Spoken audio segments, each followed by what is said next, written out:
കാഴ്ച കുറവായിരിക്കാം, അല്ലെങ്കിൽ കേൾക്കാൻ പറ്റില്ല, അല്ലെങ്കിൽ കമ്മ്യൂണിക്കേഷൻ ഇഷ്യൂസ് ഉണ്ടാവാം, വേറെ കൾച്ചറിൽ നിന്ന് വരുന്ന കുട്ടിയാവാം, അല്ലെങ്കിൽ വീട്ടിൽ നിന്ന് ഇപ്പോൾ നിങ്ങൾ തന്നെ ഹോസ്പിറ്റലിൽ വീട്ടിൽ നിന്ന് മാറി നിൽക്കുവാണെങ്കിൽ അല്ലേ, അപ്പോൾ നിങ്ങൾക്ക് പെട്ടെന്ന് ഹോം സിക്നസ് ഉണ്ടാവാം, അങ്ങനെ പല പ്രശ്നങ്ങളും ഉണ്ടാവും.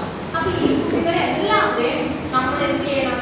ടീച്ചർ നമ്മുടെ കയ്യിലേക്ക് എടുക്കണം, അവരുടെ ഇമോഷൻ മനസ്സിലാക്കി ആ കുട്ടികളെ എല്ലാം ഇൻക്ലൂഡ് ചെയ്യണം. നമ്മൾ അതിനെന്താ പറയും? ഇൻക്ലൂസീവ് എഡ്യൂക്കേഷൻ എന്ന് പറയും അല്ലേ. ഇൻക്ലൂസീവ് എന്ന് പറഞ്ഞാൽ എന്തായിരിക്കും?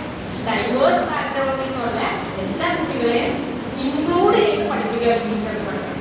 അതായത് നമ്മൾ പറയും ചില ഗിഫ്റ്റഡ് കുട്ടിയാണ്, അവർ സ്ലോ ലേണറാണ്, അല്ലെങ്കിൽ ആവറേജ് ആണെന്നൊക്കെ പറയും അല്ലേ. അപ്പോൾ ആ ടീച്ചർ പഠിപ്പിക്കുന്നതിൽ നിന്ന് എല്ലാവർക്കും അതിന്റെ ഗുണം കിട്ടണം. ആവറേജ് കുട്ടിക്ക് കിട്ടണം, സ്ലോ ലേണർക്ക് കിട്ടണം, ഗിഫ്റ്റഡ് കിട്ടണം. ആ രീതിയിൽ വേണം. അപ്പൊ ചിലപ്പോൾ എന്തായിരിക്കും അതിന് വേണ്ടത്? അതായത് പറയണ കേട്ട് ലെക്ചറിന്റെ വഴി കേട്ടിരുന്ന് പഠിക്കാനുള്ള കഴിവ് ചിലപ്പോൾ 100 പേരിൽ എത്ര പേർക്ക് ഉണ്ടാവാം?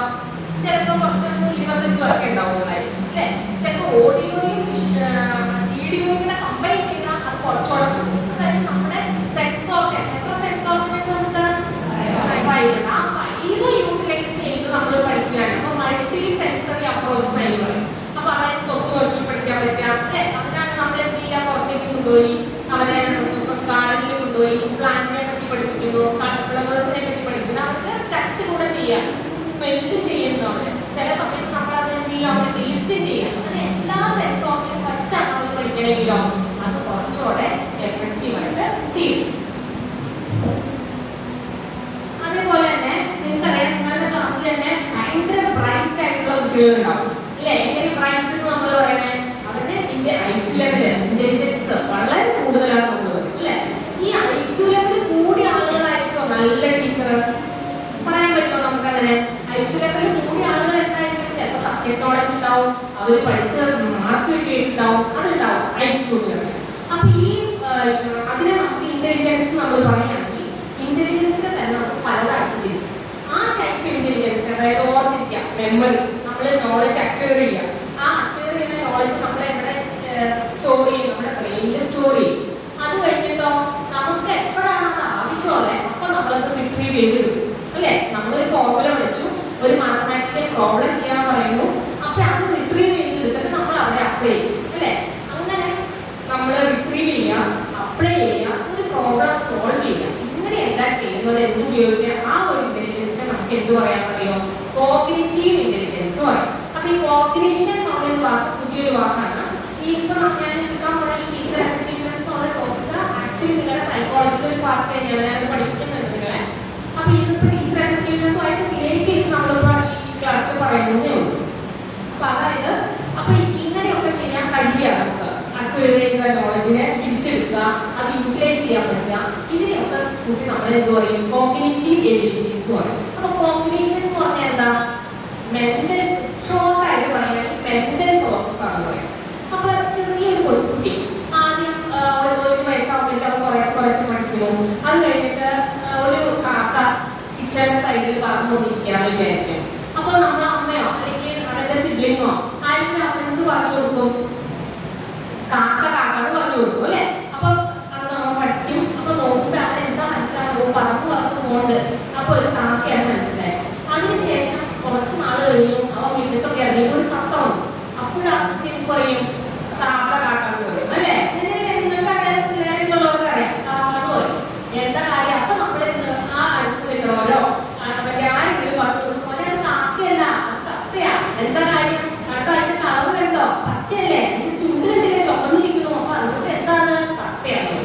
അപ്പൊ കുട്ടി എന്താ ആലോചിക്കുക? കുട്ടി ഓൾറെഡി കാക്ക എന്നുള്ളൊരു സാധനത്തിന്, ഒരു കോൺസെപ്റ്റിന് അവന്റെ ബ്രെയിനിൽ വെച്ചിട്ടുണ്ട്.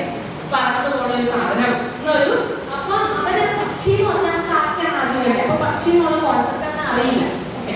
അപ്പൊ അവന് തത്തയെ കണ്ടു. അതിനുശേഷം പിന്നെ അവൻ വളർന്നു പോണു, ഒരു കോഴിയെ കണ്ടു. അപ്പൊ ആ കോഴി പറന്നൊന്നും പോണില്ല. പക്ഷെ എന്താ? അവൻ ചുറ്റി പറത്തി എല്ലാ സാധനങ്ങളും എടുത്ത് തിന്നണോ? അങ്ങനെയല്ല. അപ്പൊ പറഞ്ഞു കൊടുക്കുക. അപ്പോഴവര് പറഞ്ഞു കൊടുത്തത് കോഴിയെ മലയെന്ന് പറഞ്ഞു.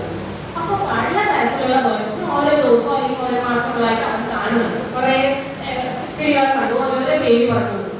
അപ്പൊ ഇതെല്ലാം അവന്റെ ഇതിൽ സ്റ്റോർ ചെയ്ത് കഴിഞ്ഞിട്ട് സ്കൂളിൽ പോയി കഴിയുമ്പോൾ നമ്മൾ എന്ത് പഠിക്കും? പക്ഷികൾ, ബേർഡ്സ് എന്ന് പഠിക്കും. അപ്പൊ അവൻ എന്തൊരു കോൺസെപ്റ്റ് അവന്റെ മനസ്സിലേക്ക് തന്നെ ഓക്കെ പറക്കുന്നത്, ഇങ്ങനെ ചുണ്ടുകൊണ്ട് കൊത്തി തിന്നുന്നത്, അങ്ങനെ അങ്ങനെ പോണ ഒരു സാധനത്തിനാണ് എന്ത് പറയാ, ബേർഡ്സ്. ഇങ്ങനെയാണ് ഓരോ കുഞ്ഞു കാര്യം. ഇതേപോലെയാണ് ഓരോ കോൺസെപ്റ്റ് നമ്മൾ കുട്ടികൾക്ക് പറഞ്ഞു കൊടുക്കുക അല്ലെ. അപ്പൊ ഈ കോൺസെപ്റ്റ് കുറേശ്ശെ നമ്മൾ പഠിക്കണം. ഇനി കോൺസെപ്റ്റ് ഫോർമേഷൻ പറയും. അപ്പൊ ഇതെന്ത് കോൺസെപ്റ്റാ, ബേർഡ്സ് എന്നുള്ളൊരു കോൺസെപ്റ്റ്. ഇപ്പൊ ഞാൻ നിങ്ങളോട് മാമൽസ് എന്ന് പറഞ്ഞാൽ ഇപ്പൊ നിങ്ങൾക്ക് അറിയാം മാമൽസ്, കുഞ്ഞിനറിയില്ല അല്ലെ. കുഞ്ഞുങ്ങളെ പ്രസവിച്ച് മുലയൂട്ടി വളർത്തുന്ന ജീവികളെയാണ് നമ്മൾ മാമൽസ് എന്ന് പറയുന്നത്. അപ്പൊ അതൊരു കോൺസെപ്റ്റാണ് അല്ലെ. അപ്പൊ അതേപോലെ നമ്മുടെ സ്റ്റുഡൻസ് എന്ന് പറഞ്ഞാൽ പഠിക്കുന്ന കുട്ടികൾ, പല സബ്ജക്റ്റ് ആവാം, പല പ്രൊഫഷൻ ആവാം, അങ്ങനെ ഓരോ സംഭവങ്ങളും കോൺസെപ്റ്റ് ഫോർമേഷൻ. ഇതെല്ലാം നമ്മളുടെ ബുദ്ധിപരമായ തലത്തിൽ നടക്കുന്ന കാര്യങ്ങളാണ്. അപ്പൊ നമ്മൾ ഇതിനൊക്കെ എന്ത് പറയും, കോഗ്നിറ്റീവ് ഇന്റലിജൻസ് പറയും. ഓക്കെ, അപ്പൊ അതില് മെമ്മറി, പിന്നെ എന്താ കോൺസെപ്റ്റ് ഫോർമേഷൻ, അത് നമ്മൾ പെർസീവ് ചെയ്യുന്ന ഒരു കാര്യം, പെർസെപ്ഷൻ, അങ്ങനെ നമ്മൾ പെർസീവ് ചെയ്യണമെന്ന് മാത്രമല്ല.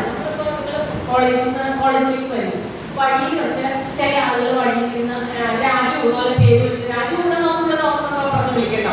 ചിലപ്പോൾ നമ്മൾ തിരിഞ്ഞു പോകും, അല്ലെങ്കിൽ ചിലപ്പോൾ ഒരു മണിയടിക്കുന്ന ഒച്ചയൊക്കെ ഉണ്ടാവും. നിങ്ങൾ അതിന് തിരിഞ്ഞു നോക്കണമെന്നില്ല അല്ലെ. നിങ്ങളുടെ എയിം എന്താ, സമയത്തിന് കോളേജിലേക്ക് എത്തുക എന്നുള്ളതാണ്.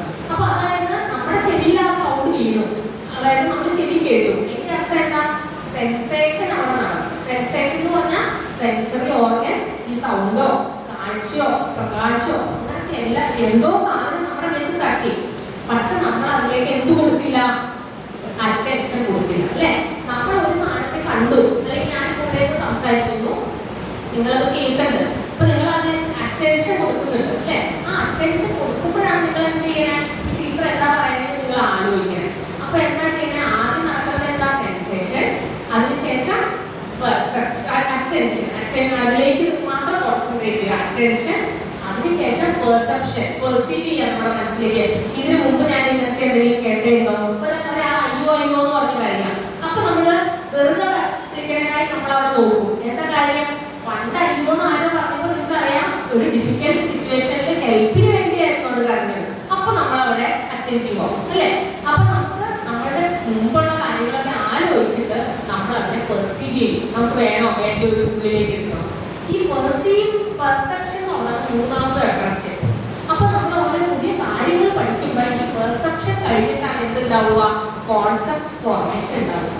ഇതിനൊക്കെ നമ്മൾ എന്ത് യൂസ് ചെയ്യും, നമ്മുടെ മെന്റൽ എബിലിറ്റീസ് യൂസ് ചെയ്യും. അപ്പൊ നമ്മളിത് എന്ന് പറയാൻ പോകുന്നത് ആക്ച്വലി ഈ ഇന്റലിജൻസ് പല ടൈപ്പിലുണ്ട്. ഒരു ടീച്ചർ എന്നുള്ള രീതിയിൽ എന്ത് ഇന്റലിജൻസ് ആണ് കൂടുതൽ വേണ്ടതെന്നുള്ളതാണ് നമ്മൾ പറയാൻ പോകുന്നത്. അപ്പൊ ഇത് കോഗ്നിറ്റീവ് ഇന്റലിജൻസും ഇത് കൂടാതെ ഉള്ള കുറെ ഇന്റലിജൻസ്, അതിനെല്ലാം ചേർത്ത് നോൺ കോഗ്നിറ്റീവ് ഇന്റലിജൻസ് നമുക്ക് പറയാം. ഓക്കെ, അപ്പൊ നോൺ കോഗ്നിറ്റീവ് എന്ന് പറഞ്ഞാൽ ഈ കോഗ്നിറ്റീവ് ഇന്റലിജൻസിന് ഉള്ളതല്ല, അതാണ് അതിന്റെ അർത്ഥം. ഫോർ എക്സാമ്പിൾ നമ്മൾ പറഞ്ഞു ഇമോഷൻ അറിയാൻ പറ്റും. അപ്പൊ ഈ സാധാരണ ഇന്റലിജൻസ് നമ്മൾ എങ്ങനെ അളക്കുക, IQ വെച്ചാൽ. IQ എന്ന് പറഞ്ഞാൽ ഇന്റലിജൻസ് കോഷ്യൻ. ഓക്കെ, അപ്പൊ ഇവിടെ ഒരു 20 വയസ്സായ കുട്ടി ഉണ്ടെന്ന് വിചാരിക്കാം. 20 വയസ്സായ ആരോടെ ആരെങ്കിലും ഉണ്ടോ? 20 വയസ്സായ കുട്ടിയുടെ മോന്റെ പേരെന്താ, മിർസക്ക് 20 വയസ്സായി. പക്ഷെ മിർസക്ക് എനിക്ക് കുറെ ദിവസം മിർസനെ പഠിപ്പിച്ചപ്പോൾ എനിക്ക് മനസ്സിലായി, മിർസക്ക് ഒരു 40 വയസ്സിന്റെ മച്യൂരിറ്റി ഉണ്ടെന്ന് എനിക്ക് മനസ്സിലായി. ഓക്കെ, അപ്പൊ എന്താ, മിർസക്ക് 20 വയസ്സുള്ളൂവെങ്കിലും ഒരു 40 വയസ്സുകാരുടെ മച്യൂരിറ്റിയും കഴിവും ആർക്കുണ്ട്, മിർസക്കുണ്ട്. അപ്പൊ ഞാൻ മിർസയ്ക്ക് അയക്ക് വളർത്തുന്നത് എങ്ങനെയാണെന്ന് അറിയോ, 40 ഡിവൈഡഡ് ബൈ 20 into 100. അപ്പൊ അതായത് എന്താ, മിർസയുടെ മച്യൂരിറ്റി അല്ലെങ്കിൽ മെന്റൽ ഏജ്, മെന്റലി എത്ര കഴിവുണ്ട് divided by chronological age. Chronology എന്ന് വെച്ചാൽ ജനിച്ച വർഷം വെച്ച് നമ്മൾ അളക്കണേ. അപ്പൊ നമുക്ക് എല്ലാവർക്കും ഒരു ക്രോണോളജിക്കൽ വയസ്സുണ്ട്. into 100 എന്നുള്ളതാണ്. അപ്പൊ 40 by 20 into 100 എന്ന് പറയുമ്പോൾ എന്താ, മിർസയുടെ IQ 200. അപ്പൊ മിർസ ആരാ, ഒരു ഗിഫ്റ്റഡ് ചൈൽഡാണ്. 160ക്ക് മുകളിൽ IQ ഉള്ള ആളുകളൊക്കെ നമ്മൾ എന്ത് പറയും, ഗിഫ്റ്റഡ് എന്നുള്ള വാക്ക് പറഞ്ഞു. അങ്ങനെയാണ് നമ്മൾ IQ കണ്ടുപിടിക്കുന്നത്. ഈ IQ കണ്ടുപിടിക്കലൊക്കെ ഒത്തിരി നാൾ മുമ്പേ തുടങ്ങിയ കാര്യങ്ങളാണ്. ഈ EQ എന്നുള്ള കാര്യങ്ങൾ പുതിയതായിട്ട് വന്ന കോൺസെപ്റ്റാണ്. ഓക്കെ, അപ്പൊ ഈ ഇമോഷണൽ ഇന്റലിജൻസ്, എന്താ ഇമോഷണൽ ഇന്റലിജൻസ് എന്ന് പറയുന്നത്, നമ്മൾ രാവിലേക്ക് വന്നു, നമ്മുടെ ഫ്രണ്ട് നമ്മളോട് പഠിക്കൂടി എന്തെങ്കിലും കാര്യങ്ങൾ നമ്മൾ ഇറിറ്റേറ്റ് ചെയ്യും. നമുക്ക് ചിലപ്പോൾ അടി വെച്ച് കൊടുക്കാൻ തോന്നുന്നുണ്ടാവും അല്ലെ. നമ്മൾ അടി വെച്ച് കൊടുക്കുമോ, നമ്മൾ കോളേജിലാണെങ്കിൽ എന്ത് ചെയ്യും, കൺട്രോൾ ചെയ്യും അല്ലെ. കൺട്രോൾ ചെയ്യുമ്പോൾ പല രീതിയിൽ നമ്മൾ കൺട്രോൾ ചെയ്യും. നമ്മുടെ അച്ഛനും അമ്മയും വഴക്ക് പറയുമ്പോൾ നമ്മൾ എന്ത് ചെയ്യും, മൂളിപ്പാട്ട് പാടും. അല്ലെങ്കിൽ മൈ ബോസിൽ എന്താ ഗ്രീവ് ചെയ്യുക, ബാത്റൂമിൽ കയറി പക്കത്തൊക്കെ ചവിട്ടിക്കൂട്ടി എല്ലാം ചെയ്തു അല്ലേ. അല്ലെങ്കിലോ നമുക്ക് അപ്പൊ ആരെ എഫക്ട് ചെയ്യാത്ത രീതിയിൽ നമുക്ക് എന്തെങ്കിലുമൊക്കെ ചെയ്യാം. ഓക്കെ, അല്ലെങ്കിൽ എന്ത് ചെയ്യാം, നമുക്ക് വെള്ളത്തിലേക്ക് അടുത്തൊരു കുളം എടുത്തുകൊണ്ട് അതിലേക്ക് കുതിച്ചാടി അവിടെ കിടന്ന് കുറച്ച് എടുത്തിട്ടാണ് അതൊക്കെ നമുക്ക് ചെയ്യാം. അപ്പൊ നമ്മുടെ ദേഷ്യം ഒന്നാണ് അല്ലേ. അപ്പൊ എന്താ കുഴപ്പം, നമുക്ക് തോന്നുന്ന ഈ സാധനം എപ്പോഴും എടുത്തൊക്കെ പ്രയോഗിക്കാൻ പറ്റില്ല. നമ്മളൊരു ഫ്രണ്ടിനെ അടിച്ചു കോളേജിൽ വെച്ചാന്ന് വിചാരിച്ചോ, അത് അവിടെ തീരുവ പ്രശ്നമാണ്. പിന്നെ അത് ടീച്ചർ ചോദിക്കലായി, പ്രിൻസിപ്പലിന്റെ അടുത്ത് കൊണ്ടുപോകലായി, എക്സ്പ്ലനേഷൻ ചോദിക്കലായി, പേരന്റിനോട് പറയലായി അല്ലേ. അങ്ങനെ നല്ല കുഴപ്പങ്ങളിലേക്ക് അത് പോകും. അപ്പൊ നമ്മൾ എന്താ പഠിക്കണേ, നമ്മുടെ വിവേകം വെച്ച് നമ്മൾ എന്ത് പഠിക്കും, നമ്മുടെ ഇമോഷൻ കുറച്ചൊക്കെ നമ്മൾ കൺട്രോൾ ചെയ്യുന്നത് പഠിക്കും. പക്ഷെ കുഞ്ഞു കുട്ടിയാണെങ്കിലോ അവൻ നടക്കുന്നവർക്ക് കൂത്തോളിക്കും അല്ലെ, എന്ത് ചെയ്യും അല്ലെ. അപ്പൊ അവനെ സംബന്ധിച്ചിടത്തോളം അതിന്റെ ആഫ്റ്റർ എഫക്റ്റ് ഒന്നും അവൻ നോക്കാൻ പോകില്ല. കാരണം എന്താ, ഇമോഷണൽ ഇന്റലിജൻസ് വളർന്നു വരുന്നുള്ളൂ, അതിന്റെ ഏജ് അനുസരിച്ച് അത് വളർന്നു തന്നെ ഉള്ളൂ. അവൻ അതൊന്നും കൺട്രോൾ ചെയ്യാൻ അറിയില്ല. അപ്പൊ ഒരു ഇമോഷണൽ ഇന്റലിജൻസ് ഉള്ള വ്യക്തി എന്ന് പറഞ്ഞാൽ എന്താണെന്നറിയോ, ഇപ്പൊ എന്റെ ഉള്ളിൽ എനിക്ക് സന്തോഷമാണ് ഉണ്ടാവുന്നത്, ദേഷ്യമാണ് ഉണ്ടാവുന്നത് എന്നുള്ള ഒരു അവയർനെസ്. അപ്പൊ ഒരു സെൽഫ് അവയർനെസ് ഉണ്ടാവും, അതതിന്റെ ഒരു ഭാഗമാണ്. അതായത് എന്താ എനിക്കിപ്പോ ഫീൽ ചെയ്യാം, നമ്മൾ ഒരാളോട് ഭയങ്കരമായിട്ട് ദേഷ്യപ്പെടുക, ചിലപ്പോൾ ആക്ച്വലി ആ ആളോട് നമുക്ക് ദേഷ്യം ഉണ്ടാവില്ലായിരിക്കും. എന്താ കാര്യം, അന്ന് നമ്മളെ നേരെ ആരെങ്കിലും വഴുക്ക് പറഞ്ഞിട്ടുണ്ടാവും. അപ്പൊ നമ്മൾ എന്ത് ആലോചിക്കണം, ഞാൻ എന്തിനാ ദേഷ്യപ്പെടുന്നേ, ഒരു റിഫ്ലക്ഷൻ വേണം അല്ലെ. എന്റെ ഇമോഷൻ എനിക്ക് എന്താണ് എൻ്റെ ഉള്ളിൽ നടക്കുന്നതെന്ന് ആലോചിക്കാൻ പറ്റുക, ആ ഒരു സെൽഫ് അവയർനെസ്, അതിന് എനിക്ക് മാനേജ് ചെയ്യാൻ പറ്റുക. ഓക്കെ, എനിക്കിവിടെ ദേഷ്യം വന്നു, ഓക്കെ എനിക്കത് ദേഷ്യം ഇവിടെ കാണിക്കാൻ പറ്റില്ല. പിന്നെ എനിക്ക് ഒരാളെ ഒട്ടും ഇഷ്ടമല്ല, പക്ഷെ അയാൾ തമാശ കൊടുക്കും. അപ്പൊ എല്ലാവരും മുമ്പിൽ വെച്ച് എനിക്ക് ചിരിക്കട്ടെ അല്ലെ, ചിരിക്കണം. അപ്പൊ ഞാൻ എന്ത് ചെയ്യും, ഫേക്കായിട്ട് ചിരിക്കോടെ. അപ്പൊ അതുകൊണ്ട് ഞാൻ എന്റെ ഇമോഷനൊക്കെ ഒന്ന് മാനേജ് ചെയ്യും. അപ്പൊ അതേപോലെ തന്നെ എന്ത് ആലോചിക്കണം, ഇപ്പൊ ഞാൻ ഇവിടെ നിങ്ങൾ ആരെങ്കിലും ഇരുന്ന് ഉറങ്ങുവാണെങ്കിൽ ഞാൻ എന്താ ആലോചിക്കണം, പാവം കുട്ടികള് ഹോസ്റ്റലിൽ പോയി കഴിച്ച് നടന്നു വന്നു, അപ്പൊ അവന് ഉറക്കം വരണ്ട അതുകൊണ്ടാണ്. അപ്പൊ അവന്റെ ഉള്ളിലുള്ള ഇമോഷൻ ഞാൻ മനസ്സിലാക്കും. അപ്പൊ നിങ്ങളുടെ കുട്ടികളെ നിങ്ങൾ മനസ്സിലാക്കണം. അതായത് ചിലപ്പോൾ ഒരു കുട്ടിക്ക് ഇന്ന് പഠിക്കുന്നത് തീരെ ആഗ്രഹം ഉണ്ടാവില്ല, അത് ചിലപ്പോൾ രാത്രി 2 ദിവസം ഉറങ്ങി ഉണ്ടാവില്ല, അല്ലെങ്കിൽ വീട്ടിൽ കുറെ ഗസ്റ്റും റിലേറ്റീവ്സും വന്നിരുന്നു, അപ്പൊ അവന്റെ മനസ്സ് അവിടെ ആയിരിക്കും. അങ്ങനെ പല കാര്യങ്ങളും അവൻ അന്ന് പഠിക്കാൻ പറ്റില്ല. അല്ലെങ്കിൽ യൂഷ്വലി ഭയങ്കര സ്റ്റുഡിയസ് എല്ലാ കാര്യവും നല്ലോണം ചെയ്യണം കുട്ടിയാണ്. അപ്പൊ നമ്മൾ ആ കൊച്ചിന്റെ ഇമോഷൻ നമ്മൾ മനസ്സിലാക്കണം. ഓക്കെ, അപ്പൊ അതായത് നിങ്ങളുടെ ക്ലാസ്സിലിരിക്കുന്ന കുട്ടികളുടെ ഇമോഷൻ മനസ്സിലാക്കുക, നിങ്ങളുടെ ഇമോഷൻ മനസ്സിലാക്കുക. ഈ രണ്ടുപേരുടെയും ഇമോഷൻ വെച്ചുകൊണ്ട് നല്ലൊരു റിലേഷൻഷിപ്പ് ഉണ്ടാക്കാൻ പറ്റുക. അത് അങ്ങനെയുള്ള ആളുകളെയാണ് നമ്മൾ എന്ത് പറയാ, ഇമോഷണൽ ഇന്റലിജൻസ് ഉള്ള ആളുകൾ എന്ന് പറയും. അപ്പൊ ശരിക്കും പറഞ്ഞിട്ടുണ്ടെങ്കിൽ നമ്മളൊരു സ്റ്റഡി നടക്കുക എന്ന് വിചാരിച്ചോ, ഇമോഷണൽ ഇന്റലിജൻസ് ഒരാളുടെ നമ്മൾ അളക്കാൻ തീരുമാനിച്ചു. ഇപ്പൊ നമ്മൾ എങ്ങനെയാണ് ഇതൊക്കെ അളക്കുന്നതെന്ന് അറിയോ, ഇപ്പൊ സെൽഫ് അവയർനെസ് അളക്കുക. അപ്പൊ നമ്മളോട് ഒരു 10 ക്വസ്റ്റ്യൻ ആ ഡൊമൈനിൽ നമ്മളോട് ചിലപ്പോൾ ചോദിക്കും. അതായത് നിങ്ങൾ എപ്പോഴെങ്കിലും റിഫ്ലക്ഷൻ നടത്താറുണ്ടോ, നിങ്ങളെ പറ്റി ആലോചിക്കാറുണ്ടോ, how often you get angry in a week, how often you feel happy, how often you shout at other people, അങ്ങനത്തെയൊക്കെ കുറേ ക്വസ്റ്റ്യൻസ് നമ്മൾ എന്താ, അതാണ് ടൂൾ നമ്മൾ പറയാം. ടൂൾ അങ്ങനെയാണ് ഇപ്പൊ റിസർച്ചിൽ നമുക്ക് ടെസ്റ്റ് പേപ്പറൊന്നുമല്ല പറയാം, ഒരു ടൂൾ എന്നാണ് പറയാം. അപ്പൊ ഈ ക്വസ്റ്റ്യൻസ് കൊടുത്തു കഴിയുമ്പോൾ ഓരോരുത്തരും മാർക്ക് ചെയ്യും അല്ലെ. How often you get angry എന്ന് പറഞ്ഞാൽ ചിലപ്പോൾ നമുക്ക് ആലോചിക്കണമായിരിക്കും ഈ ആഴ്ച എത്ര തവണ ഞാൻ ദേഷ്യപ്പെട്ടു എന്നുള്ളത്. അപ്പൊ അതൊക്കെ അനുസരിച്ച് നമ്മൾ മാർക്ക് ചെയ്യും. അങ്ങനെ മാർക്ക് ചെയ്ത് ഈ 4 ആയിട്ട് തിരിക്കുവാണെങ്കിൽ ആ 4ലും ഒരു 10-15 ക്വസ്റ്റ്യൻ വീതം നമ്മൾ ആൻസർ ചെയ്തിട്ട് എല്ലാം നമ്മൾ ആഡ് ചെയ്യും. അപ്പൊ നമുക്ക് കിട്ടിയൊരു സ്കോർ ഉണ്ടാവും. അപ്പൊ ഓരോ ക്വസ്റ്റ്യനും മാർക്കുകൾ എത്രയാണെന്നും ആദ്യം നിങ്ങളോട് പറയില്ല. അപ്പൊ അതിലേക്ക് ഇപ്പം I get never angry, I get may be occasionally angry, അങ്ങനെ പലതുമായിരിക്കും നമുക്ക് ടിക്ക് ചെയ്യാനായിരിക്കും ഉണ്ടാവുക. അപ്പൊ അതനുസരിച്ച് ഐ നെവർ ഗെറ്റ് ആംഗ്രി ചിലപ്പോൾ മോണിയായിരിക്കില്ല, ആരും ദേഷ്യം വരാനൊന്നും ആർക്കും ഇരിക്കാൻ പോകുള്ളൂ. അപ്പൊ നെവർ ഗെറ്റ് ആംഗ്രി എന്നാണ് ചിലപ്പോൾ അതിനായിരിക്കും ഓൾറെഡി 5 മാർക്ക്. എന്താ കാരണം, ആരെന്ത് പറഞ്ഞാലും അവന്റെ ഇമോഷനെ കൺട്രോൾ ചെയ്യാൻ കഴിവാക്കിയിട്ടുണ്ടെന്ന് അതിന്റെ അർത്ഥം. അപ്പൊ 5 മാർക്കായിരിക്കും. ഈ മാർക്കുകളെല്ലാം കൂട്ടിയിട്ട് എന്ത് നമ്മൾ കാൽക്കുലേറ്റ് ചെയ്യും, ഇമോഷണൽ ഇന്റലിജൻസിന്റെ EQ എന്നാണ് നമ്മൾ പറയുക. EQ എന്ന് പറഞ്ഞാൽ ഇമോഷണൽ ഇന്റലിജൻസ്. ഡാനിയൽ ഗോൾമാൻ എന്ന് പറഞ്ഞ ഒരാളാണ് അതിന്റെ പ്രൊപ്പണന്റ് എന്ന് പറഞ്ഞാൽ ആദ്യം ഇതിനെപ്പറ്റി പറഞ്ഞു. ഇമോഷണൽ ഇന്റലിജൻസ് എന്നുള്ള പേരിൽ ഒരു ബുക്ക് എഴുതി. ഇതൊക്കെ ഡാനിയൽ ഗോൾമാൻ. ഇപ്പൊ നിങ്ങളുടെ കേട്ടൊക്കെ സെറ്റ് എക്സാം ഇല്ലേ, അതിനൊക്കെ ഈ ക്വസ്റ്റ്യൻ സാധാരണ വരാറുണ്ട്. Who is the proponent of EQ, emotional intelligence? Daniel Goleman എന്ന അയാളുടെ പേര്. അപ്പൊ അങ്ങനെ ഈ നമ്മൾ ഈ മാർക്കുകളെല്ലാം കൂട്ടി എഴുതി. ഇപ്പൊ നമ്മൾ നമുക്ക് എത്ര ഡൊമൈൻ ഉണ്ടായി? 4 ഡൊമൈൻ ഉണ്ടായി. അപ്പൊ 4 ഡൊമൈനിലും 10, 10, 40 എത്ര ക്വസ്റ്റ്യൻ ഉണ്ട്. അപ്പൊ ടോട്ടൽ എത്ര മാർക്കായിരിക്കും? 5 വെച്ച് ഞാൻ എല്ലാത്തിനും എടുക്കുവാണെങ്കിൽ 4 ഡൊമൈനിൽ 40, 400 മാർക്കാണ്. 400 മാർക്കിന് എത്ര മാർക്കാണ് ഒരാൾക്ക് കിട്ടിയത്? അതിന്റെ ഒരു പെർസെന്റേജ് നമ്മൾ കണ്ടുപിടിക്കും. എല്ലാം പ്ലസ് ആണെങ്കിൽ നമുക്ക് 400 കിട്ടുന്നത്. ആ 400 എത്ര കിട്ടി ഈ കുട്ടിക്ക്? ഇൻറ്റു 100. അതാണ് എന്താവുക? EQ ആവുക. അങ്ങനെയാണ് ഇമോഷണൽ ഇന്റലിജൻസിന്റെ കാര്യം കണ്ടുപിടിക്കുക. അപ്പൊ ശരിക്കും പറഞ്ഞാൽ ഒരു എഫക്റ്റീവ് ടീച്ചർ ആണെങ്കിൽ ആ ടീച്ചറിന്റെ EQ എന്തായിരിക്കും? ഹൈ, എബോവ് ആവറേജ് EQ ആയിരിക്കും. അപ്പൊ ഒരു എഫക്റ്റീവ് ടീച്ചർ ആവാൻ വേണ്ട ഒരു ഫസ്റ്റ് ആയിട്ടുള്ള ഇന്റലിജൻസ് ആണ് നമ്മൾ പറഞ്ഞത് സബ്ജക്ട് നോളജും. അതെല്ലാം വേണം. അത് ഓൾറെഡി ട്രഡീഷണലി നമ്മൾ തിങ്ക് ചെയ്യുന്ന കാര്യങ്ങളാണ്. സബ്ജക്ട് നോളജ് വേണം, നല്ല ടീച്ചിങ് മെത്തഡോളജി അറിയണം, സ്കില്ല് വേണം പഠിപ്പിക്കാനുള്ള. അതെല്ലാം എന്താ ട്രഡീഷണലി ഒരു ടീച്ചറിന് വേണമെന്ന് വിചാരിക്കുന്ന കുറെ സ്കില്ലുകൾ.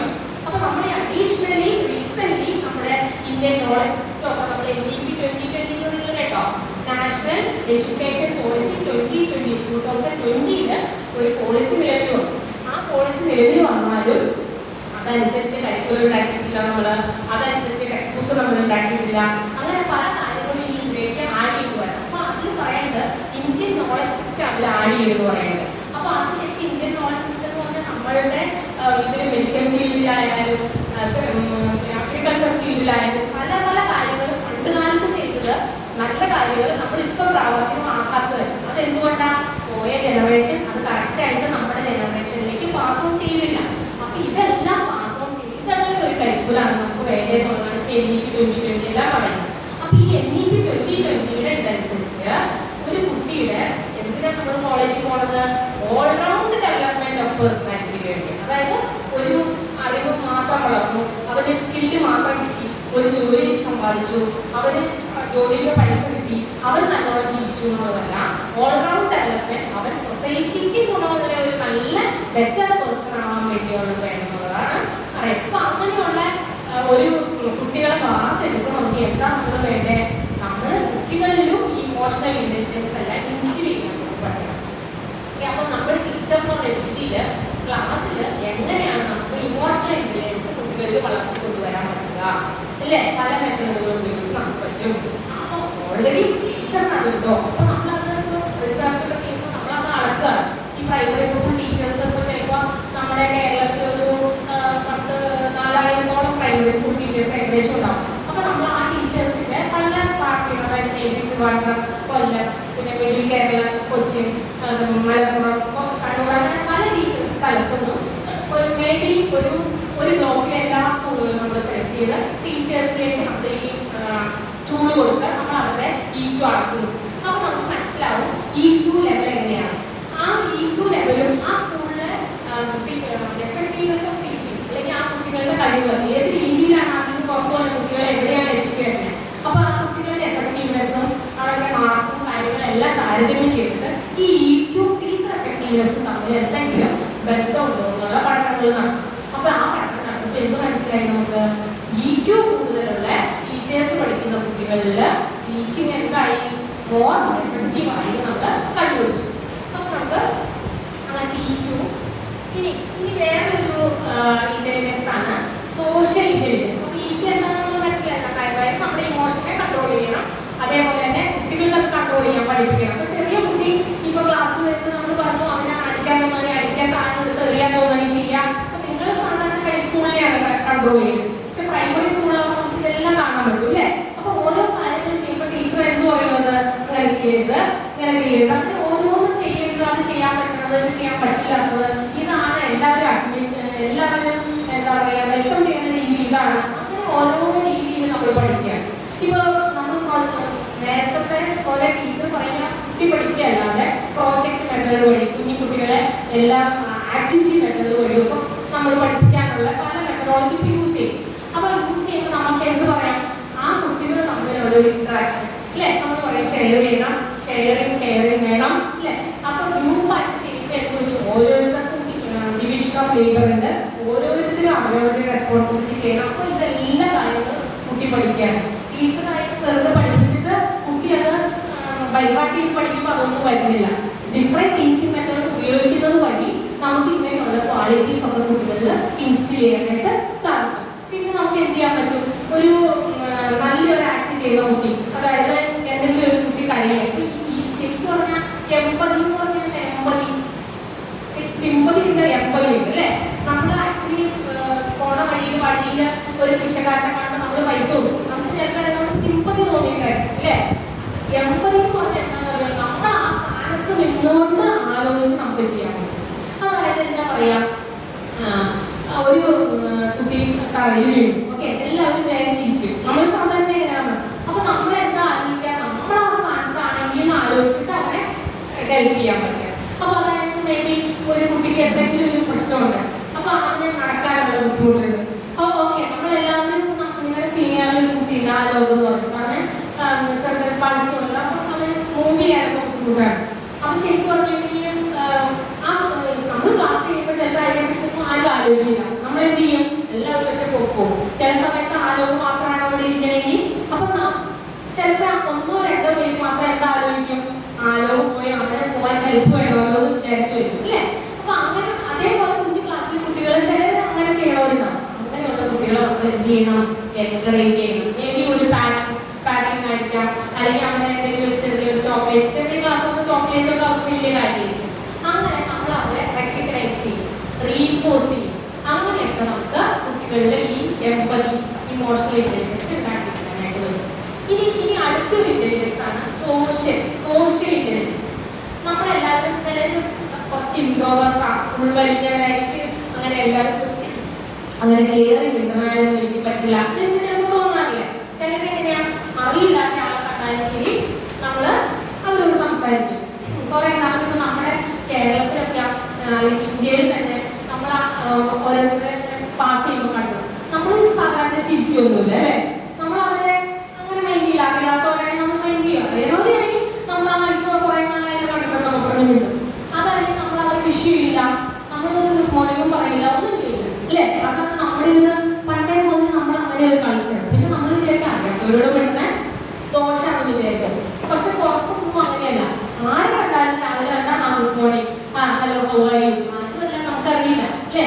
അങ്ങനെ ഓരോ സ്ഥലത്തിനും അതിൻ്റെതായ വ്യത്യാസങ്ങളും രീതികളൊക്കെ ഉണ്ടാവും. ഇതൊക്കെ കുട്ടികളെ നമുക്ക് പഠിപ്പിക്കാൻ പറ്റും അല്ലേ. ഇപ്പൊ നിങ്ങളുടെ സീനിയേഴ്സിനെ കാണാം, നിങ്ങളെക്കാളും നിങ്ങളെ പഠിപ്പിക്കുന്നുണ്ടാവില്ല, പക്ഷെ നിങ്ങളുടെ കോളേജ് സ്കൂളിലെ തന്നെ ടീച്ചേഴ്സ് ആയിരിക്കും, അവരെല്ലാം നിങ്ങൾ വിഷ് ചെയ്യാം. അങ്ങനത്തെ മാനേഴ്സ് ഒക്കെ നമുക്ക് അവർക്ക് പറഞ്ഞു കൊടുക്കാനായിട്ട് വരും. ഇനി സോഷ്യൽ ഇന്റലിജൻസ് എന്ന് പറഞ്ഞാലോ, സോഷ്യൽ ആവുന്ന എങ്ങനെയാ, നമ്മള് ഒരു ടീച്ചർ കുട്ടികളോട് സോഷ്യൽ ആവാന്ന് പറഞ്ഞാൽ എന്താ, ആ കുട്ടികൾക്ക് ഓപ്പൺ ആയിട്ട് ടീച്ചർക്ക് കറക്റ്റുള്ള ഫീഡ്ബാക്ക് കൊടുക്കാൻ പറ്റും അല്ലേ.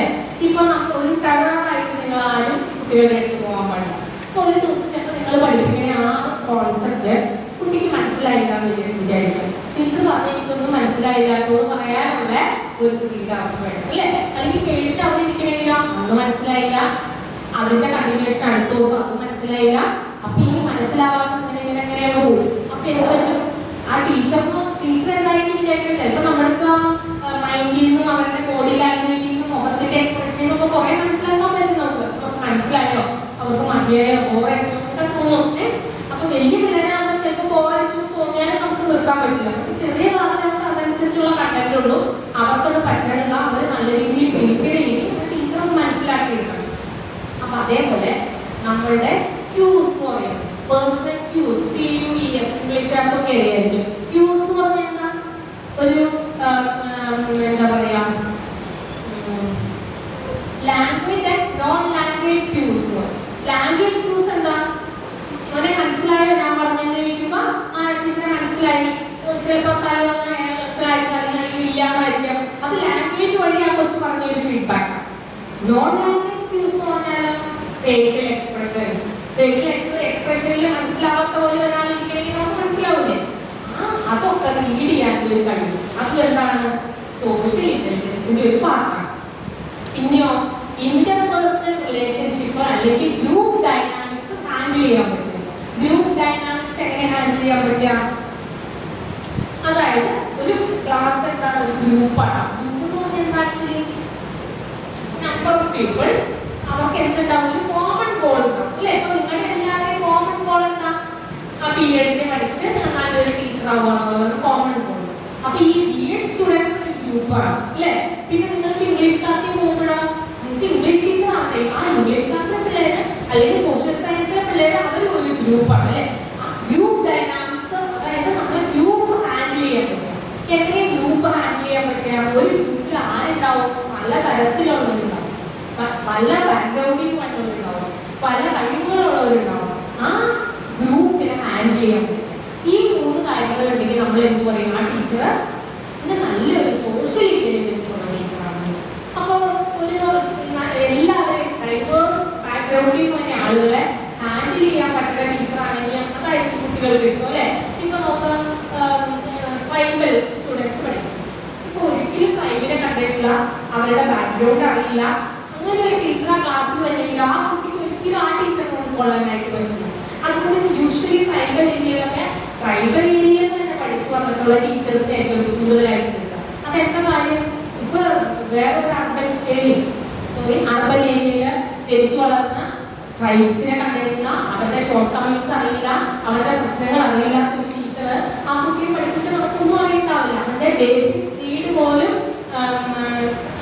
ചെയ്യാൻ പറ്റാതെ ആയിരിക്കാം അതൊരു പക്ഷെ ക്ലാസ്സിൽ വന്നിരിക്കുക അല്ലെ.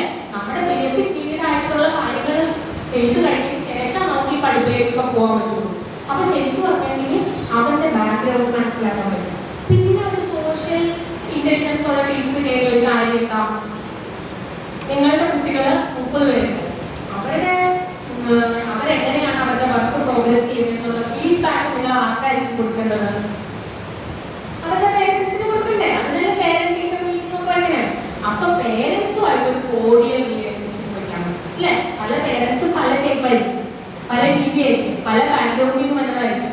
ചില പേരൻസ് വർക്ക് വൈസോ എങ്ങനെയെങ്കിലും ഭയങ്കര ബിസി ആയിരിക്കും, അവർക്ക് എപ്പോഴും നിങ്ങൾക്ക് ഇങ്ങോട്ട് ഫീഡ്ബാക്ക് തരാൻ ചിലപ്പോൾ പറ്റിയെന്നിരിക്കില്ല അല്ലേ. അപ്പൊ പേരൻസുമായിട്ട് അതേപോലെ തന്നെയോ ഇപ്പൊ ഞാൻ ടീച്ചിങ്ങിൽ ഇവിടെ വരുന്നത്, അപ്പൊ എന്റെ കൂടെയുള്ള ഫെലോ ടീച്ചേഴ്സുമായിട്ട് ഞാനൊരു നല്ലൊരു കോർഡിയൽ റിലേഷൻ ഉണ്ട്. അപ്പൊ എന്തിനായിരിക്കും? നിങ്ങൾക്കറിയാം ഗ്രൂപ്പ് ടീച്ചിങ് അല്ലെങ്കിൽ എന്താ പറയാ ഈ UKG LKG ക്ലാസ്സിലൊക്കെ 2 ടീച്ചേഴ്സ് ഉണ്ട്. അപ്പൊ അതിൽ മെയിൻ ആയിട്ട് ഒരു ടീച്ചർ ആയിരിക്കാം ക്ലാസ് ലീഡ് ചെയ്യാൻ. മറ്റേ ടീച്ചർ എന്ത് ചെയ്യും? പിള്ളേർക്ക് ബുക്ക് എങ്ങനെ തലതിരിച്ചായിരിക്കും ചിലപ്പോൾ ഇങ്ങനെ വരയ്ക്കാൻ അവർക്ക് അറിയുണ്ടാവില്ല. അവർക്ക് ഒരു ടീച്ചർ എന്ത് ചെയ്യും? ഇങ്ങനെ ക്ലാസ്സിലൂടെ പോയി വരയ്ക്കാൻ അറിയാത്തവർക്ക് വരച്ചു കൊടുക്കും, എവിടെ നമ്മൾ എഴുതരുതെന്ന് പറയും, എഴുതാത്ത കുട്ടിയെ ഗൈഡ് ചെയ്യും. അങ്ങനെ ഒരു ടീച്ചറിന്റെ അവിടെ ഉണ്ട്. അപ്പൊ 2 പേരും കൂടി ടീം ടീച്ചിങ് ആയിരിക്കും അവിടെ നടക്കുന്നത്. അപ്പൊ ഈ 2 ടീച്ചർ നമ്മൾ കണ്ടില്ല, ഇഷ്ടമായില്ല, കൊല്ലം കോർഡിനേഷൻ നടക്കും അവിടെ ഇല്ല. അപ്പൊ നമ്മൾ എന്ത് ചെയ്യണം? എപ്പോഴും നമ്മുടെ നമ്മളെപ്പോഴും ആ മൈൻഡ് നമ്മുടെ ഓപ്പൺ ആക്കി അല്ലേ. നമുക്ക് എല്ലാ കാര്യമൊന്നും അറിയില്ല, നമുക്ക് ചിലപ്പോൾ വയസ്സിൽ ചിലപ്പോൾ നമ്മൾ മൂത്തുണ്ടാവും, പക്ഷെ നമുക്ക് എക്സ്പീരിയൻസ് അങ്ങനെ കുറവായിരിക്കും. അപ്പൊ നമ്മൾ എന്ത് ചെയ്യണം? എപ്പോഴും നമ്മുടെ മനസ്സ് ഓപ്പൺ ആയിട്ട് വരും. അപ്പൊ നിങ്ങളുടെ കൂടെ പഠിപ്പിക്കുന്ന ടീച്ചേഴ്സുമായിട്ട് നിങ്ങൾക്ക് ഒരു കോർഡിയൽ റിലേഷൻഷിപ്പ് ഉണ്ടാവും.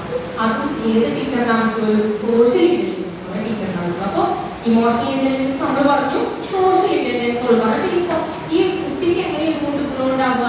ഈ UKG കുട്ടിയുടെ കാര്യം തന്നെ ഒരു ടീച്ചർ ഇവിടെ നിന്ന് പഠിപ്പിക്കണു, ആ കൊച്ചിനെ എഴുതുന്ന കാര്യം അറിയില്ല, അവൻ അവിടെ നിന്ന് വന്നൊന്നും ചോദിക്കാനൊന്നും പോകണില്ല ടീച്ചറിനോട്. എന്താ ടീച്ചർ പറഞ്ഞേ? ഞാൻ എനിക്ക് കേട്ടില്ല, ആദ്യത്തെ വരി എനിക്ക് എഴുതാൻ പറ്റിയില്ല. കുഞ്ഞു പിള്ളേരാണെങ്കിൽ എന്ത് ചെയ്യും? ഒരു വരി കിട്ടിയെങ്കിൽ പിന്നെ അവരൊന്നും എഴുതൂല അല്ലെ. ആദ്യം എഴുതാൻ കിട്ടിയാൽ അവർക്ക് അടുത്ത് എഴുതാൻ പാടുള്ളൂ. അപ്പൊ നമുക്കറിയാം ഒരു വരി കിട്ടിയില്ല, സ്പേസ് കൊടുത്ത് നമ്മൾ അതൊന്നും അവർക്ക് അറിഞ്ഞൂടാ. അപ്പൊ ഈ ടീച്ചേഴ്സ് തമ്മില് നല്ലൊരു അണ്ടർസ്റ്റാൻഡിങ് ഉണ്ടെങ്കിൽ ഈ ടീം ടീച്ചിങ് ഒക്കെ നല്ല എഫക്റ്റീവായിട്ട് നടക്കാം. അപ്പൊ ഈ ടീം ടീച്ചിങ് ഒക്കെ എപ്പോ വന്ന കോൺസെപ്റ്റാണ്? അതും റീസെന്റ് വന്നതാണ് അല്ലേ. അപ്പൊ അതാണ് സോഷ്യൽ ഇന്റലിജൻസ്. അത് നിങ്ങൾ കേട്ടിട്ടുള്ളതാണ്. ഇനി ഒരു കാര്യം സ്പിരിച്വൽ ഇന്റലിജൻസ്. അപ്പൊ ഈ സ്പിരിച്വൽ എന്ന് പറഞ്ഞാൽ ജാതിയോ റിലീജിയനോ കാസ്റ്റോ അമ്പലോ ഒന്നുമായിട്ട് ബന്ധപ്പെട്ടതല്ല. സ്പിരിച്വൽ എന്ന് പറഞ്ഞാൽ അതിന് നമുക്ക് ഇന്നർ വിസ്ഡം എന്ന് പറയും. ഓക്കെ, ഇന്നർ വിസ്ഡം അല്ലെങ്കിൽ നമുക്ക് നിങ്ങൾ മനസ്സിലാവുന്ന രീതി പറഞ്ഞാൽ മോറൽ സൈഡ് എന്ന് നമ്മൾ പറയും, മൊറാലിറ്റി. അപ്പൊ എന്തൊക്കെയായിരിക്കും നമ്മുടെ മോറൽ സൈഡ്? ഒരു ഇന്റഗ്രിറ്റി വേണം. നിങ്ങൾക്ക് എല്ലാവർക്കും കൂടെ ഒരു കൂട്ടായ്മ വേണം. നമ്മളൊന്നാണ്. ഇപ്പൊ നമ്മളൊരു സ്ഥാപനത്തിൽ ജോലി ചെയ്യുന്നു, അപ്പൊ ഞാൻ അവിടുത്തെ ടീച്ചറാണ്, മറ്റേ ഒരു കുട്ടി അവിടുത്തെ ടീച്ചറാണ്. അപ്പൊ നമുക്കറിയാവുന്ന കാര്യങ്ങൾ നമ്മോട് കൂടെ ഷെയർ ചെയ്യും. എന്തിനു വേണ്ടിയാ? നമുക്കൊരു ഇന്റഗ്രിറ്റി ഉണ്ടെങ്കിൽ നമ്മളത് ഷെയർ ചെയ്യും. എന്താ കാര്യം? നമ്മളെല്ലാവരും ഈ സ്ഥാപനത്തിലെ ജോലിക്കാരാണ്, നമ്മളെല്ലാവരും ഒന്നിച്ചു പോയാലാണ് ഈ സ്ഥാപനം മുമ്പിലേക്ക് വരുന്നത്. ആ ഒരു ഇന്റഗ്രിറ്റി വേണം. പിന്നെയോ നമുക്ക് പങ്ക്ച്വാലിറ്റി, പിന്നെ നമ്മൾ സെൽഫ് റിഫ്ലക്ഷൻ ചെയ്യുക. നമ്മുടെ കയ്യിൽ നിന്ന് തെറ്റ് പറ്റി എല്ലാവർക്കും പറ്റാം അല്ലേ? നമ്മൾ സെൽഫ് റിഫ്ലക്ട് ചെയ്യുമ്പോൾ നമ്മൾ എന്ത് പറ്റും? നമ്മൾ അത് ചെയ്തില്ല, അത് ഞാൻ ചെയ്തത് തെറ്റായി പോയി, ഇനി ഞാൻ ആവർത്തിക്കുന്നു, അപ്പോഴേ നമ്മൾ ചിന്തിക്കുള്ളൂ. ആ ഒരു സെൽഫ് റിഫ്ലക്ഷൻ നടത്തുക, ഇന്റഗ്രിറ്റി ഉണ്ടാവുക, പിന്നെ നമ്മൾ നല്ലൊരു റോൾ മോഡൽ ആവുക. കുട്ടി എന്ത് ചെയ്യണമെന്ന് വിചാരിക്കണോ അത് നമ്മൾ ചെയ്യും. അങ്ങനത്തെ ഒരു ഇന്നർ വിസ്ഡത്തിനെയാണ് നമ്മൾ എന്ത് പറയുക, സ്പിരിച്വൽ ഇന്റലിജൻസ് എന്ന് പറയുന്നത്. ഈ സ്പിരിച്വൽ ഇന്റലിജൻസിൽ നിറയെ സ്റ്റഡീസോ റിസർച്ചുകളോ ഒന്നും നടന്നിട്ടില്ല. കൂടുതൽ നടന്നിട്ട് ഇമോഷണൽ ഇന്റലിജൻസിൽ റീസെന്റ് ആഡ് ചെയ്തതാണ് അതിൽ നടക്കുന്നത്. അപ്പൊ ഒരു ഗൂഗിൾ ഫോം ടൂൾ ഞാൻ നിങ്ങൾ കാണിക്കാൻ ഉദ്ദേശിച്ചത്, കാരണം ഇനിയിപ്പോൾ നിങ്ങൾ ഇത് കഴിഞ്ഞിട്ട് ചിലത് PG ഒക്കെ കുട്ടികൾ കുറേ പേരുണ്ട്. ചിലപ്പോൾ നമ്മൾ ചെയ്ത് കഴിഞ്ഞിട്ട് നിങ്ങൾ ചിലപ്പോൾ PhD ചെയ്യാനായിരിക്കും കൂടെ. കാരണം ഇനിയിപ്പോൾ എല്ലാം എന്താ പറയുക, ഇന്റഗ്രേറ്റഡ് കോഴ്സ് ഒക്കെ വന്നു കഴിയുമ്പോൾ ഡയറക്റ്റ് PhD-യിലേക്ക് പോകാനൊക്കെ വരും. അപ്പോൾ നിങ്ങൾ എപ്പോഴും ടൂളൊക്കെ നിങ്ങൾക്ക് ഗൂഗിൾ ഫോം വഴി നിങ്ങൾക്ക് ഫില്ല് ചെയ്യുമ്പോൾ നിങ്ങൾ ഓൾറെഡി ചെയ്തേക്കാം. അതേപോലെ തന്നെ സ്പിരിച്വൽ ഇന്റലിജൻസിന്റെ ഒരു ടൂള് എൻ്റെ കയ്യിലുണ്ട്. അപ്പൊ ഞാൻ സ്പിരിച്വൽ ഇന്റലിജൻസ് നിങ്ങളുടെ പേരും അത് എഴുതണം. പക്ഷെ ഓരോരുത്തരുടെ സ്പിരിച്വൽ ഇന്റലിജൻസ് ആക്കാനൊന്നും അല്ല എൻ്റെ ഇത്. എൻ്റെ PhD തീസിസിൽ ഞാൻ ചെയ്ത ഒരു ടൂള. നിങ്ങൾക്ക് ഒരു ഇപ്പൊ ഫുൾ ടൈം ഇരുന്ന് പഠിപ്പിച്ച് അങ്ങനെ ഒരു ഇതിലേക്ക് പോകണ്ടെന്ന് വിചാരിച്ചിട്ട് ഞാൻ കൊണ്ടുവന്നതാണ്. അപ്പൊ നിങ്ങളുടെ പേരും കോളേജിന്റെ പേര് ഇപ്പൊ ചെയ്യുന്നതാണല്ലോ. അപ്പൊ നിങ്ങളുടെ പേര് എഴുതുക. 40 ക്വസ്റ്റ്യൻ ആണ്. അപ്പൊ ഈ സ്പിരിച്വൽ ഇന്റലിജൻസ് നമുക്ക് എങ്ങനെ അളക്കാമെന്നുള്ളത്. അപ്പൊ ഞാൻ എന്താ ഉദ്ദേശിക്കുന്നതെന്ന് വെച്ചാൽ നിങ്ങളുടെ എല്ലാവരുടെ കയ്യിലും ഒരു സ്കോർ എനിക്ക് കിട്ടും. അപ്പൊ നമ്മുടെ ഒരു ആവറേജ് സ്പിരിച്വൽ ഇന്റലിജൻസ് നമുക്ക് അറിയുന്നത് അതേ ഉള്ളൂ. അപ്പൊ ഈ ഇപ്പൊ നമ്മൾ ഈ പറഞ്ഞ ഡൊമൈനിലൊക്കെ ഉള്ള കാര്യങ്ങളാണ്. അതായത് സെൽഫ് റിഫ്ലക്ഷൻ, നമ്മൾ സെൽഫ് റിഫ്ലക്ഷൻ നടത്താറുണ്ടോ? പിന്നെ നമുക്കൊരു നമ്മളുടെ ഈ നേച്ചറിൽ എന്തെല്ലാം തരത്തിലുള്ള ജീവജാലങ്ങളുണ്ട്. അപ്പൊ ജീവജാലങ്ങൾ അല്ലാത്തതുണ്ട്, ബയോട്ടിക് ഫാക്ടർ ഉണ്ട് അല്ലേ? അപ്പൊ നമ്മളുടെ എന്തൊക്കെ ആയിട്ടാണ് നമ്മളൊരു ഇന്റർ കണക്ഷൻ വന്നിരിക്കുന്നത്. ഇപ്പൊ നമുക്കറിയാം സൂര്യൻ ഉദിക്കുന്നു. ആ സൂര്യന്റെ എനർജി എടുത്തിട്ട് പ്ലാന്റ്സ് എന്തുണ്ടാക്കുന്നു, ഭക്ഷണം പാകം ചെയ്യുന്നു. അത് അനിമൽസ് ആയി നമ്മൾ ഉപയോഗിക്കുന്നു അല്ലെ? നമ്മളും പ്ലാന്റ്സും എല്ലാം ചത്തടിഞ്ഞ് ആ മണ്ണിലാണ് വീണ്ടും ആ ബയോട്ടിക് ഫാക്ടറും അടുത്ത പ്ലാന്റ് വളരുന്നത്. അപ്പൊ എപ്പോഴും ഒരു സൈക്ലിക് പ്രോസസ്സ് നമ്മുടെ ഈ ലോകത്ത് നടന്നുകൊണ്ടിരിക്കുകയാണ് അല്ലെ? അപ്പൊ ഒരു കണക്ഷൻ ഈ ലോകത്തിലുള്ള സർവ്വ ജീവജാലങ്ങളും അതേപോലെ തന്നെ മണ്ണ്, ഭൂമി, സൂര്യൻ എല്ലാവരും ആയിട്ട് ഒരു കണക്ഷൻ ഫീൽ ചെയ്യും. നമ്മൾ അതിനെ കുറിച്ചൊക്കെ ചിലപ്പോൾ ആലോചിക്കുന്നില്ല അല്ലെ? ഇപ്പൊ ശരിക്കും നമ്മൾ ആലോചിച്ച് നോക്കിയാൽ നമ്മൾ എന്തെല്ലാം കഴിച്ചു, അതിനുവേണ്ടി നമ്മളെ ആരൊക്കെ ഹെൽപ്പ് ചെയ്തു, അത് എവിടെ നിന്നൊക്കെ ആ സോഴ്സ് വന്നു, ഇങ്ങനത്തെ കാര്യങ്ങളൊക്കെ നമ്മൾ ആലോചിക്കുന്നുണ്ടോ? പിന്നെ നമ്മളോട് പറയുന്നു ഈ ഒരു ജനറേഷൻ ഇവിടെ നിറയെ റിസോഴ്സസ് ഉണ്ട്.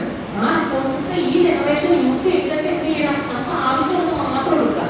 സാധാരണ എന്താ നമ്മൾ ചെയ്യണേ, ഒരു സാധനം കണ്ടാൽ അത് വാരി കുറേ നമുക്ക് അത്രയും വേണ്ട അല്ലേ? അപ്പൊ ശരിക്കും പറഞ്ഞാൽ നമ്മൾ എന്താ ചെയ്യണേ, സസ്റ്റൈനബിൾ ഡെവലപ്മെന്റ് എന്ന് പറഞ്ഞുകൊണ്ട് ഉദ്ദേശിക്കണേ എന്താ, അതായത് നമുക്ക് ആവശ്യമുള്ളത് മാത്രം എടുക്കുക, ബാക്കി അടുത്ത തലമുറയ്ക്ക് വേണ്ടി നമ്മൾ പ്രിസർവ് ചെയ്യുക. അതാണ് സസ്റ്റൈനബിലിറ്റി കൊണ്ട് ഉദ്ദേശിക്കുന്നത്. അതൊക്കെ നിങ്ങൾ ചെയ്യുമ്പോൾ അങ്ങനത്തെ കാര്യങ്ങളെല്ലാം പറയുന്ന ഒരു ഇന്റലിജൻസ് ആണ് സ്പിരിച്വൽ ഇന്റലിജൻസ്. അപ്പൊ നമുക്ക് സ്പിരിച്വൽ ഇന്റലിജൻസ് ഉള്ള ടീച്ചർ എങ്ങനെയായിരിക്കും ക്ലാസ് സ്റ്റാർട്ട് ചെയ്യാം? ടീച്ചർ കുട്ടികളോട് പറയാം, നിങ്ങൾ എല്ലാവരും ഒരു മിനിറ്റ് കണ്ണടച്ചിരുന്നിട്ട് ഈ ഫ്രണ്ടിലിരിക്കണം, മോളുടെ ബാക്കിലാ അല്ലേ? ഓക്കെ. അപ്പൊ കണ്ണടച്ചിരുന്നിട്ട് ഒന്ന് ആലോചിക്കാൻ പറയാമെന്ന് വിചാരിക്കാം. എന്താ ആലോചിക്കാൻ പറയാം? നിങ്ങൾ ഇന്ന് ആർക്കൊക്കെ നിങ്ങൾ ഹെൽപ്പ് ചെയ്തു, ഇനി ആർക്കൊക്കെ നിങ്ങൾ ഹെൽപ്പ് ചെയ്യാമായിരുന്നു, ഏതെല്ലാം നിങ്ങളുടെ ചാൻസുകളാണ് നിങ്ങൾ ഉപയോഗപ്പെടുത്താതെ പോയത്, അങ്ങനത്തെ കാര്യങ്ങളൊക്കെ നിങ്ങളൊന്ന് കണ്ണടച്ച് ആലോചിച്ചോളാം. എല്ലാ ദിവസവും ടീച്ചർ അത് പറയുകയാണെങ്കിൽ എന്ത് ചെയ്യും? നിങ്ങൾ അടുത്ത ദിവസം ഹെൽപ്പ് ചെയ്യാനൊരു ചാൻസ് വരുമ്പോൾ നിങ്ങൾ ചെയ്യൂലേ? എന്താ കാര്യം, അടുത്ത ദിവസം കണ്ണടച്ച് ആലോചിക്കുമ്പോൾ എനിക്കത് ആലോചിക്കാനോ വിചാരിക്കും. അപ്പൊ അങ്ങനെ ചെയ്യുമ്പോൾ കുട്ടികളുടെ സ്പിരിച്വൽ ഇന്റലിജൻസിൽ മാറ്റങ്ങൾ വരിക, ഇമോഷണൽ ഇന്റലിജൻസിൽ മാറ്റങ്ങൾ വരിക, അങ്ങനത്തെ കാര്യങ്ങളൊക്കെയാണ് ടീച്ചറിനെ ചെയ്യാൻ പറ്റും. അപ്പൊ എൻ്റെ ഒരു സ്ലൈഡ് ഉണ്ട്, ഞാൻ ഒത്തിരി നേരം വിചാരിച്ചിട്ടാണ് അങ്ങനെ ചെയ്തത്. അത് ഞാൻ ഈ ഗൂഗിൾ നമ്മുടെ ടൂള് ഞാൻ പറഞ്ഞതിന്റെ കഴിഞ്ഞിട്ട് നിങ്ങളെ ഒന്ന് കാണിക്കുന്നത്.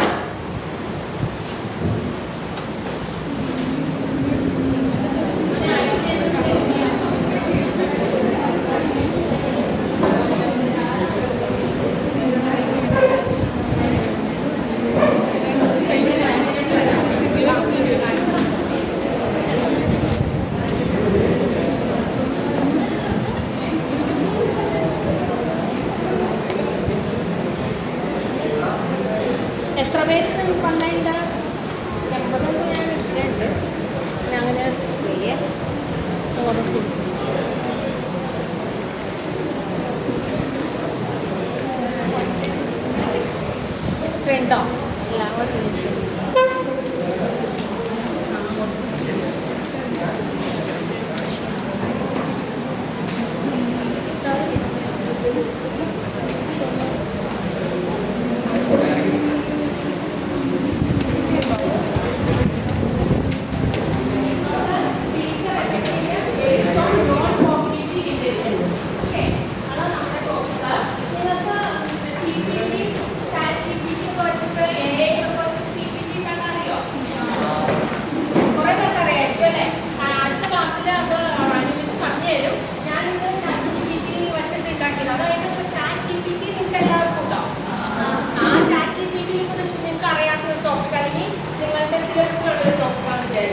അപ്പോൾ നിങ്ങൾ അതിൽ പോയിട്ട് ആ ടോപ്പിക് അടിച്ചു കൊടുക്കാം. അപ്പോൾ നിങ്ങൾക്ക് എസ്സേ പോലെ വേണ്ടെങ്കിൽ ഒരു 1000 വേർഡിൽ അടിച്ചു കൊടുക്കാം, അല്ലെങ്കിൽ 500 വേർഡിൽ അടിച്ചു കൊടുക്കാം.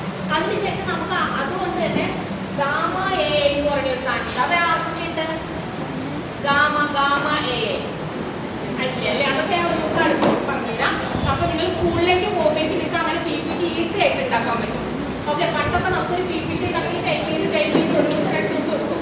അപ്പോൾ നമ്മൾ എന്താ ഈ ഗാമ എയിൽ അതിൻ്റെ ഒരു ടെംപ്ലേറ്റ് ഉണ്ട്. ആ ടെംപ്ലേറ്റിലേക്ക് പോയിട്ട് നമ്മൾ കോപ്പി പേസ്റ്റ് ചെയ്താൽ നമുക്ക് എത്ര സ്ലൈഡ് വേണോ അത്രയും സ്ലൈഡ് ആ കണ്ടന്റ് വെച്ച് നമുക്ക്. അപ്പോൾ അങ്ങനെ ഈസി ആയിട്ട് നമുക്ക് കണ്ടന്റ് ഉണ്ടാക്കാൻ പറ്റും. ഞാനിപ്പോൾ ഗാമ എയിൽ വെച്ചിട്ടുള്ളതാണ്.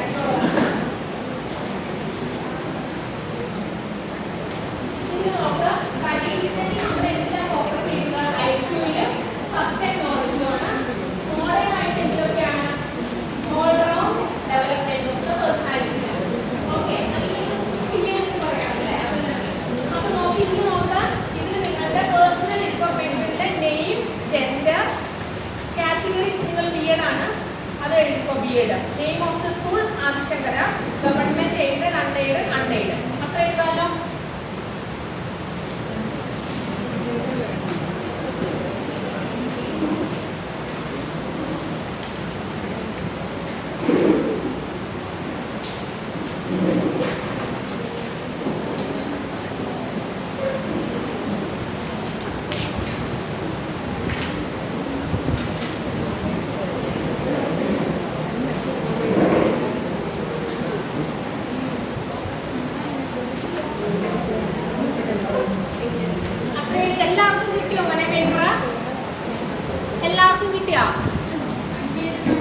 അൺഎയ്ഡഡ്, എയ്ഡഡ് അല്ല, ഇത് സെൽഫ് ഫിനാൻസിങ് അല്ലെങ്കിൽ അൺഎയ്ഡഡ് നോക്കും.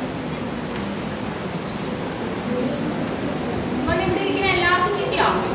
എക്സ്ട്രാ ഉണ്ടായിരുന്നോ? ഇല്ല, കറക്റ്റ് ആണോ? അത് എക്സ്ട്രാ ആണേ.